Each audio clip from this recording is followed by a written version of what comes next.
मिलता भातार के प्यार ओइसे नकारा दिल बराती तका है तू धइले बड़ा। ये रात की शूटिंग हो रही है, आप लोग देख सकते हैं। बहुत काफ़ी मेहनत हो रही है। मेहनत तो इतनी हो रही है कि भाई जी का पसीना गिर गया। देखिए काफ़ी बहुत पसीना है। ये देखिए हाजीपुर का लोकेशन है, ये आप लोग देख सकते हैं। सुबह यहाँ आइए। बहुत अच्छी बात है ना, हमें वो बात बोले।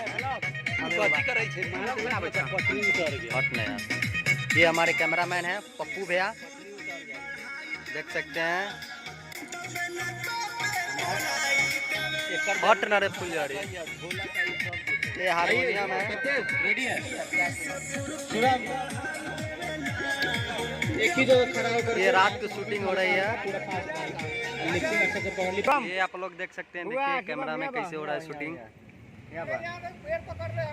अरे भाई इधर है ना भाई, मैं टाइट है। आ जाओ यहाँ ना।